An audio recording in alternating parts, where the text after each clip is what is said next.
हरियाणा सरकार में खेल राज्य मंत्री संदीप सिंह पर एक जूनियर महिला कोच ने छेड़छाड़ का आरोप लगा दिया। साथ ही उन्होंने दावा किया कि संदीप सिंह ने अपने ऑफिस के एक केबिन में उनके साथ बदतमीजी करने की कोशिश की थी। इन्होंने मेरा टी-शर्ट भी फाड़ दिया उस टाइम। हालांकि संदीप सिंह ने इन आरोपों से साफ इनकार कर दिया। जांच होनी चाहिए और जांच मैं करवाऊंगा भी, क्योंकि मेरी छवि को खराब किया गया है। छेड़छाड़ का आरोप लगाने वाली महिला कोच ने इस मामले में चंडीगढ़ में शिकायत दर्ज कराई, साथ ही मुख्यमंत्री से मिलने की मांग भी की। उधर इजरायल और अमेरिका को धमकी देने के साथ ही ईरान ने समंदर में एक बड़ी मिलिट्री ड्रिल शुरू कर दी। ईरान के मीडिया के मुताबिक ये सैन्य अभ्यास स्टेट ऑफ हॉर्मूज में हो रहा है।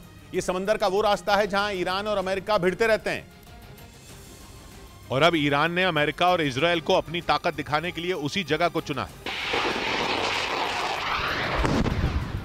ईरान इन दिनों इजरायल और अमेरिका पर बुरी तरह भड़का हुआ है। इसी वजह से उसने एक साथ अपनी सेना के तीनों अंगों को मिलिट्री ड्रिल में उतार दिया, यानी वो जमीन, आसमान और समंदर तीनों जगहों पर जंग की तैयारी दिखाना चाहता है। ईरान की इस ड्रिल में उसके घातक ड्रोन भी शामिल हुए, जो जासूसी करने के साथ ही दुश्मन को तबाह भी कर देते हैं। उसने स्ट्रेट ऑफ हॉर्मूज में अपनी खतरनाक पनडुब्बियों का दम भी अमेरिका और इजरायल को दिखाया।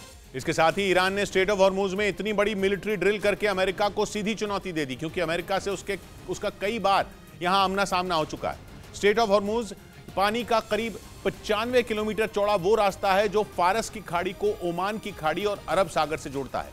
इसके आसपास कुवैत, सऊदी अरब, इराक और यूएई जैसे देश मौजूद हैं, जो दुनिया भर में कच्चा तेल भेजते हैं। पूरी दुनिया में कच्चे तेल की रोजाना जितनी सप्लाई होती है, उसका 5वां हिस्सा स्ट्रेट ऑफ हॉर्मूज से होकर गुजरता है। इसी वजह से ईरान हर साल समंदर के इस हिस्से में अपनी सेना की ताकत की नुमाइश करके दुश्मन देशों को चेतावनी देता है।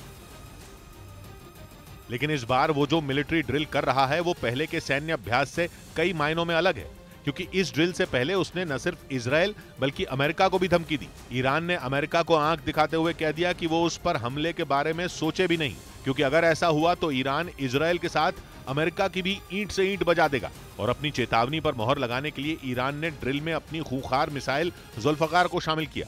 ईरान के मुताबिक उसकी ये मिसाइल 700 किलोमीटर तक वार करके किसी भी टारगेट को आसानी से तबाह कर सकती है। साथ ही इसमें ऐसे सेंसर लगे हैं कि किसी भी रडार के लिए इसे पकड़ना मुश्किल है। मतलब ये कि एक बार मिसाइल दाग दी गई तो तबाही तय है। लेकिन सिर्फ ईरान ही इजरायल और अमेरिका को अपना दम नहीं दिखा रहा, बल्कि इजरायल भी ईरान को धूल चटाने के लिए तैयारियों में जुट गया।